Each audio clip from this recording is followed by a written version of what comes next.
సంతోషముగా పాడుచు సీయోను వెళ్ళుదము. ఐగుప్తును విడచినట్టి మీరు అరణ్యవాసులై ధరలో. ఐగుప్తును విడిచినట్టి మీరు అరణ్యవాసులై ధరలో.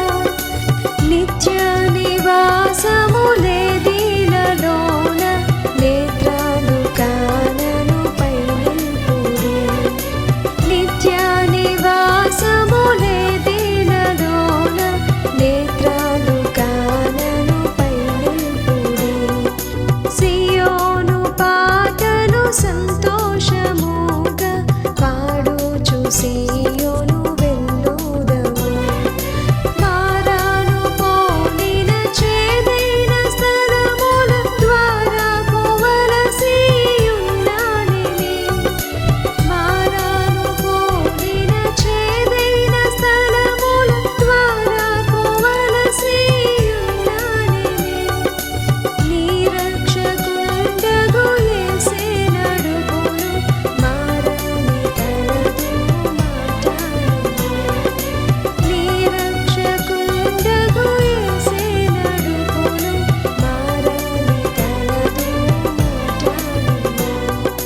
సియోను పాటలు సంతోషముగా పాడుచు సీయోను వెళ్ళుదము. ఐగుప్తు ఆశలన్నీయు విడచి రంగుగా యేసుని వెంబడించి.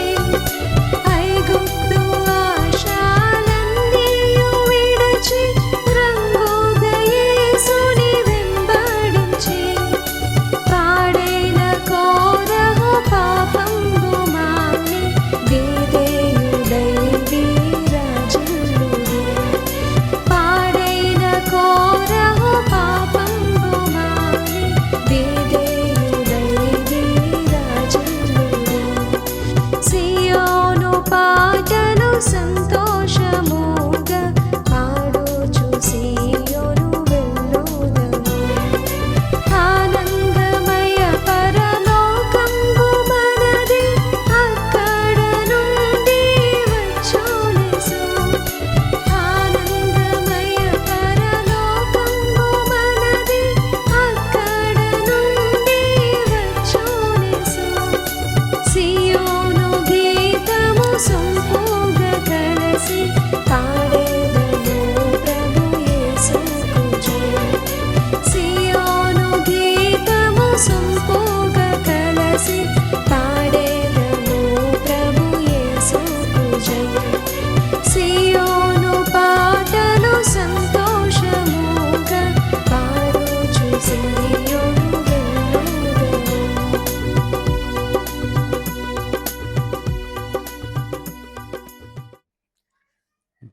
మన తండ్రి అయిన దేవుని నుండి ప్రభువైన యేసుక్రీస్తు నుండి కృపయు సమాధానము కలుగునుగాక. ఆమేన్. ప్రియమైన దేవుని కుటుంబీకులారా,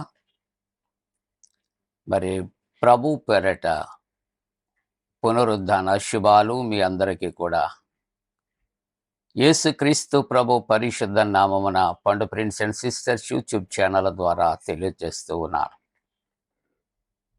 జన్మదినాలు, వివాహ దినాలు జరుపుకుంటున్న కుటుంబాలకు యేసుక్రీస్తు ప్రభు పరిశుద్ధ నామమున పండు prince and sisters YouTube channel ద్వారా మీకు శుభాలు అందజేస్తూ ఉన్నాం. దేవుడు మిమ్మలను దీవించునుగాక. మంచిదండి, మీరంతా క్షేమంగా ఉన్నారు కదా? సంతోషంగా ఉన్నారా? ఆనందంగా ఉన్నారా? ఆరోగ్యంగా ఉన్నారా? అయితే దేవునికి వందనాలు చెల్లిద్దాం, కృతజ్ఞతాస్తుతులు చెల్లిద్దాం. ఈ పునరుద్ధాన ఆరాధన కొరకు ఏర్పాటు చేయబడిన 2 పరిశుద్ధ లేఖన భాగాలు మొదటిగా నేను జ్ఞాపకం చేస్తూ ఉన్నాను. త్రిత్వము తరువాత 18వ ఆదివారం కొరకు ఏర్పాటు చేయబడిన పరిశుద్ధ లేఖన భాగము కొరింథీయులకు రాసిన మొదటి పత్రిక 1వ అధ్యాయము 4వ వచనం నుండి 9వ వచనం వరకు.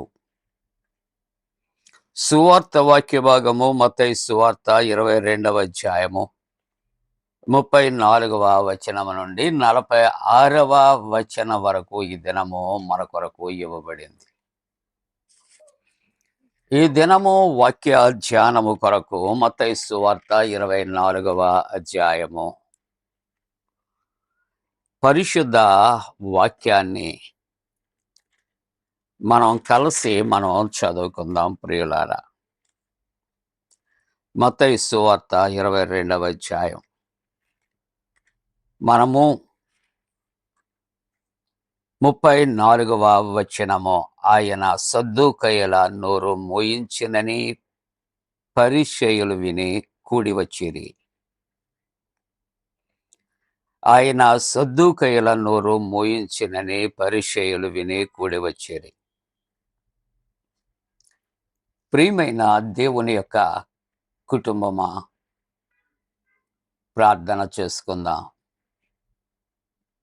పరిశుద్ధుడా పరిశుద్ధుడా పరిశుద్ధుడా పరిశుద్ధుడా త్రియేక దేవ, మీకే వందనాలు, స్తోత్రాలు.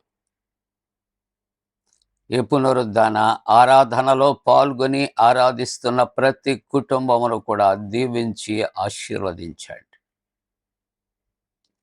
నీ సేవకుడు తండ్రి వాక్యాన్ని విత్తుచూ ఉంటుండగా నాయన మరుగుపరుచిన తండ్రి, మీ పరిశుద్ధ ఆత్మను తండ్రి కుమరించి నాయన మీరే ప్రభు మాతో మాట్లాడమని యేసు ప్రభు వారి పరిశుద్ధ నామమున వేడుకొనుచున్నాము తండ్రి, ఆమేన్. ప్రియమైన దేవుని యొక్క కుటుంబీకులారా, ఈ ఉదయకాలపు ఆరాధనలో, పునరుద్ధాన ఆరాధనలో దైవ వాక్యాన్ని మనం చదువుకుంటూ ఉన్నప్పుడు మత్తయి సువార్త 22వ అధ్యాయము 34వ వచనమును మనం చదువుకున్నాం. ఇక్కడ ఒక అంశాన్ని మనం జ్ఞాపకం చేసుకుంటూ ఉన్నప్పుడు, యేసుక్రీస్తు ప్రభువారు సద్దూకయ్యుల నోరు మూయించినని పరిసయ్యులు విన్నారు అని పరిశుద్ధ గ్రంథములో వ్రాయబడుతూ ఉన్నది. కాబట్టి ఇక్కడ పరిసయ్యులు ఎందుకు యేసుక్రీస్తు ప్రభు దగ్గరికి కలిసి వచ్చారు అని ప్రాథమికంగా మనం ఆలోచన చేయాలి ప్రియులారా. సద్దూకయ్యులు, పరిసయ్యులు, శాస్త్రులు, ఈ తెగలవారు యేసు ప్రభువుని ఎప్పుడూ కూడా శోధిస్తూ ఉంటారు. ఆయన చేసిన ఏ గొప్ప కార్యాన్ని కూడా ఎప్పుడూ కూడా అభినందించారు. ఎప్పుడూ కూడా యేసు ప్రభువుని వారు కామెంట్ చేయటానికి, వ్యాఖ్యానించటానికి ఎదురు చూస్తూ ఉంటారు. అటువంటి పరిస్థితుల్లో ఈ యొక్క సమయంలో వారట సద్దూకయ్యులు నోరు మూయించినని పరిసయ్యులు ఆయన దగ్గరికి వచ్చారు. ఈ సద్దూకయ్యులకు, పరిసయ్యులకు వీరు తెగలు ఒకరికి ఒకరికి పడదు. కానీ ఎందుకు ఇక్కడ ప్రభు దగ్గరికి రావాల్సి వచ్చింది అని ఆలోచన చేస్తూ ఉంటున్నప్పుడు యేసు ప్రభు అట సద్దూకయ్యుల నోరు మూయించినని ఒక విధంగా సంతోషముతో, ఆనందముతో యేసు ప్రభు దగ్గరకు వారు వచ్చినటువంటి సందర్భాన్ని ఇక్కడ మనం జ్ఞాపకం చేసుకుంటూ ఉన్నాం. దీనికి ముందుగా మనము ఒక రహస్యాన్ని మనం తెలుసుకోవలసినటువంటి అవసరత ఉంటూ ఉన్నది ప్రియులారా. యేసుక్రీస్తు ప్రభు ఎందుకు సద్దూకయ్యుల నోరు మూయించవలసి వచ్చింది? సద్దూకయ్యులు యేసు ప్రభువుతో వాదిస్తూ ఉంటున్నప్పుడు సత్యము యథార్థము ఏదైనా ఉన్నదా ఆలోచన చేస్తూ ఉన్నప్పుడు సద్దూకయ్యులు ఇక్కడ ప్రారంభంలోనే చాలా తప్పు చేస్తూ ఉంటున్నారు. ఏమండి, ఒక చిన్న మాట ముందుగా మీకు జ్ఞాపకం చేస్తూ ఉంటున్నప్పుడు, నాస్తికులు అనే వారి కొరకు ఆలోచన చేస్తే దేవుడు లేడు అని వాదిస్తారు. అయితే నాస్తికులు 3 దినాలు సభలు పెట్టుకున్నారు. సభలు దిగ్విజయంగా ముగిసిన తర్వాత ఆ కన్వీనర్ అట ఓట్ ఆఫ్ థ్యాంక్స్ చెప్తున్నాడట. ఏమని అంటే, ఈ 3 దినాలు వాతావరణము సహకరించకపోయిన ఆటంకాలు లేకుండా దేవుని దయ వలన ఈ 3 దినాలు సభలు చక్కగా జరిగాయని వందన సమర్పణ చేశాడట. ఇక్కడ మీరు ఒక విషయాన్ని గుర్తించాలి. నాస్తికులు అనగా ఎవరు అని పరిచయం చేశాను. దేవుడు లేడని వాదిస్తారు. మరి 3 దినాలు సభలు నిరాటంకంగా జరిగాయి. ఎవరి పేరు మీద అంటే దేవుని దయ వలన అని దేవుని మధ్యకు తీసుకుని వచ్చారు. దేవుడు లేడు అనే నాస్తికులు దేవుడు దయ అని చెప్పటం అనేది ఉచితమా? ఈ సమయంలో ఆలోచన చేద్దాం. ఇప్పుడు వాక్యానికి వస్తూ ఉన్నాం. యేసుక్రీస్తు ప్రభు దగ్గరకు ఎవరు వచ్చారు అని ఆలోచన చేస్తున్నప్పుడు సద్దూకయ్యులు వచ్చారు. ఈ సద్దూకయ్యులు దానికి ముందుగా మనము 22వ అధ్యాయము మత్తయి సువార్త 23వ వచనం నుండి మనము గమనించాలి. ఈ సద్దూకయ్యుల యొక్క మనస్తత్వాలు, వాదనలు ఎటువంటివి అని ఆలోచన చేస్తూ ఉంటున్నప్పుడు, ఈ సద్దూకయ్యులు వాదన ఏంటంటే పునరుద్ధానము లేదు అని చెబుతూ ఉంటారు, వాదిస్తూ ఉంటారు. జాగ్రత్తగా గమనిద్దాం. సద్దూకయ్యుల యొక్క వాదన పునరుద్ధానము లేదు. కానీ తక్కినటువంటి ఈ యొక్క తెగలు పునరుద్ధానాన్ని వాళ్ళు విశ్వసిస్తారు. అందుకని వీళ్ళట సద్దూకయ్యులు ప్రభువు దగ్గరకు వచ్చి వాదిస్తూ ఉంటున్నప్పుడు ఆ అంశాన్ని ఎత్తి చెప్పినప్పుడట సద్దూకయ్యుల యొక్క నోరు తెరవటానికి అవకాశం లేక వారి యొక్క నోరు మూత పడినటువంటి సందర్భములో 34వ వచనములో పరిసయ్యులకు చాలా సంతోషం అయిపోయింది. ఏంటి సంతోషం? సద్దూకయ్యుల యొక్క నోరు యేసు ప్రభు మోయించాడు. అనగా ఒక విధంగా ప్రభు వాదనలో సద్దూకయ్యులు సిగ్గుపడ్డారు అనేది పరిసయ్యులకు సంతోషం కలిగిస్తుంది ప్రియులారా. అది విషయం. ఎందుకు సద్దూకయ్యులు నోరు ఇక్కడ యేసు ప్రభు ఆయన మూయించటానికి కలిగిన ప్రత్యేకమైన కారణం ఏమిటి అని మనము ఆలోచన చేయాలి. ప్రతి మాటకు కూడా దేవుని యొక్క వాక్యమే మూలముగా ఉంటూ ఉన్నది. దేవుని యొక్క వాక్యము సత్యము యథార్థమైనది. దేవుని యొక్క వాక్యములో ఏది కూడా తీసివేయటానికి కానీ కలపటానికి లేదు అని దైవ వాక్యము హెచ్చరిక చేస్తూ ఉన్నది. ఇక్కడ ప్రభువు దగ్గరికి వచ్చిన వారు సద్దూకయ్యులు, వారు దేనిని నమ్మరు అని ఆలోచన చేస్తే 23వ వచనములో మత్తయి సువార్త 22వ అధ్యాయములో పునరుద్ధానము లేదని చెప్పాడు సద్దూకయ్యులు. ఆ దినమున ఆయన యొద్దకు వచ్చిరి. ఎవరి యొద్దకు వచ్చారండి? యేసు ప్రభు యొద్దకు వచ్చారు. ఎవరు? సద్దూకయ్యులు. వారి కాన్సెప్ట్ ఏంటి? పునరుద్ధానాన్ని నమ్మరు. అసలు పునరుద్ధానము లేదు అని చెబుతుంటారు. ఆ సద్దూకయ్యులు యేసుక్రీస్తు ప్రభు దగ్గరికి వచ్చి 24వ వచనంలో యేసు ప్రభుని అడ్రస్ చేస్తున్నారు. బోధకుడా, ఒకడు పిల్లలు లేక చనిపోయిన యెడల అతడు సహోదరుడు అతని భార్యను పెండ్లి చేసుకొని అతని సహోదరునికి సంతానము కలుగు చేయవలనని మోషే చెప్పాడు. ఇది ఎక్కడ? ధర్మశాస్త్రంలో చెబుతున్నాడు అంతవరకే. పునరుద్ధానానికి సంబంధించినటువంటి సంగతి కాదు. కానీ వాళ్ళు వేరే కోణములో దీనిని రాంగ్ కాన్సెప్ట్‌లో తీసుకుని వచ్చి, మోషే ఇలాగు ధర్మశాస్త్రంలో చెప్పాడు కాబట్టి, ఒక వ్యక్తి చనిపోతే తరువాత తన యొక్క భార్య ఎవరికి భార్య అవుతుంది పునరుద్ధానములో అనే ప్రశ్నతో ఒకరు పెండ్లి చేసుకున్నారు, చనిపోయారు. చనిపోయిన వ్యక్తికి ఇంకా 7 ఉన్నారు. వారందరూ కూడా చనిపోయారు. ఆ స్త్రీ కూడా చనిపోయింది. ఇప్పుడు 28వ వచనాన్ని వారు ఎత్తి చూపెడుతున్నారు. పునరుద్ధాన దినమందు ఆ 7 ఆమె ఎవరికి భార్యగా ఉంటూ ఉన్నది.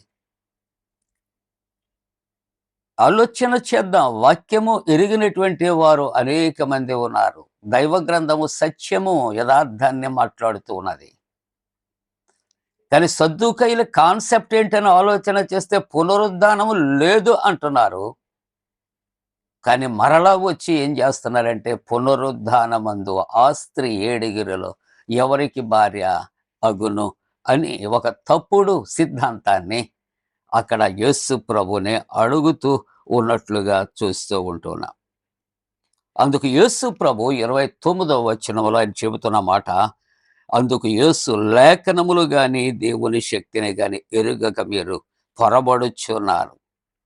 పునరుద్ధానమందు ఎవరును పెండ్లి చేసుకొనరు, పెండ్లికి ఇయ్యబడరు. పునరుద్ధానములో పెండిండ్లు ఉండవండి.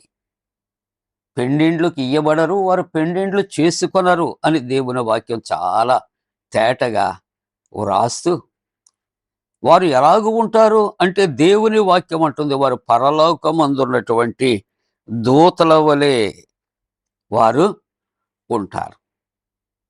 వారు పరలోకమందున్న దూతల వలె వారు ఉంటారు. ఇక్కడ ప్రభు అంటున్నాడు 32వ వచనంలో, మృతుల పునరుద్ధానమును గురించి నేను అబ్రహాము దేవుడను, ఇస్సాకు దేవుడను, యాకోబు దేవుడనై ఉన్నానని దేవుడు మీతో చెప్పిన మాట మీరు చదవలేదా?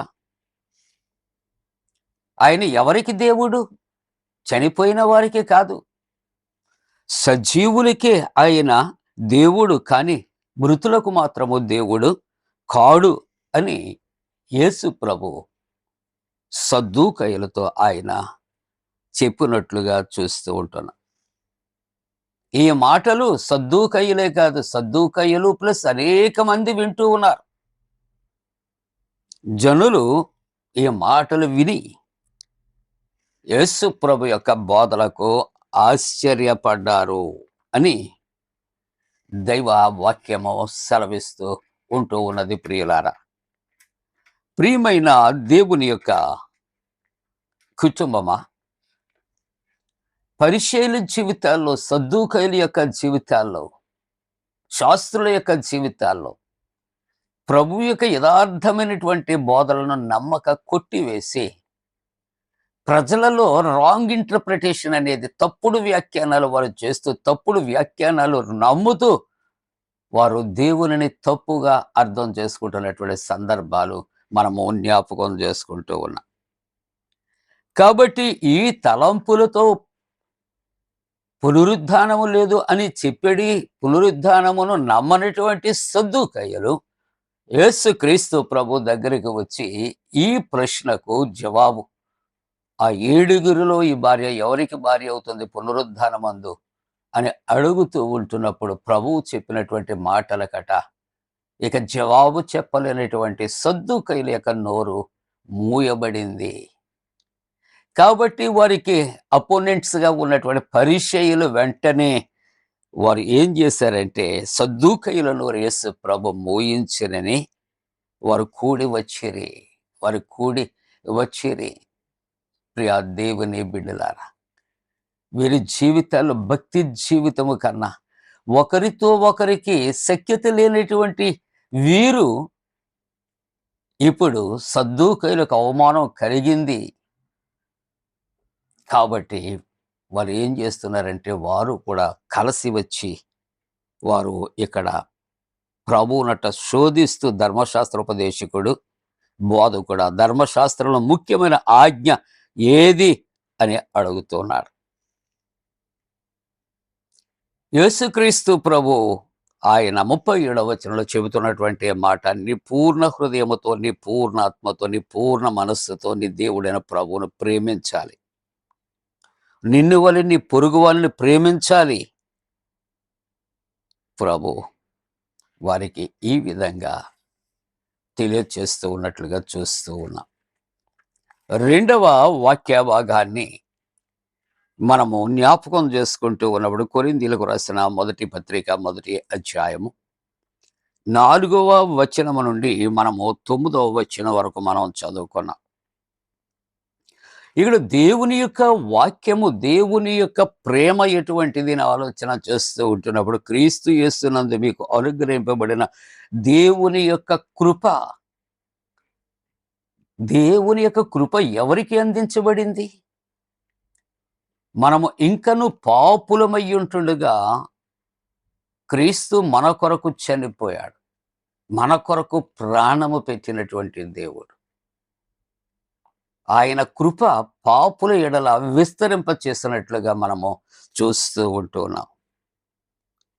కాబట్టి ఇక్కడ అపోస్తలుడైన పౌలు గారు ఆయన అంటున్నాడు, అందును బట్టి మీకు ఎల్లప్పుడూ నా దేవునికి కృతజ్ఞతాస్తుతులు చెల్లిస్తూ ఉంటున్నాను. క్రీస్తు ప్రభువును గురించిన సాక్ష్యం మీలో స్థిరపరచాలి, సంఘములో స్థిరపరచబడాలి, వ్యక్తిలో స్థిరపరచబడాలి. మీరు ప్రతి విషయములు అనగా సమస్త ఉపదేశములలో సమస్త జ్ఞానములు ఐశ్వర్యవంతులైరి. ఆయన మనను ప్రతి విషయాల్లో కూడా గనులుగా ఆయన చేసినట్లుగా చూస్తున్నాం. కనుక ఏ కృపావరమునందును లోపము లేక మీరు మన ప్రభువైన యేసుక్రీస్తు ప్రత్యక్షత కొరకు ఎదురు చూచుచున్నారు. దేవుని యొక్క ప్రత్యక్షత, ఆ ప్రత్యక్షత మరలా కలగబోతున్న దాని కొరకు మనం ఎదురు చూడవలసినటువంటి అవసరత ఉంటూ ఉన్నది. దేవుని కొరకు ఎదురు చూచేవారు నూతన బలమును పొందుతూ ఉంటారు ప్రియులారా. దేవుని యొక్క ప్రత్యక్షత,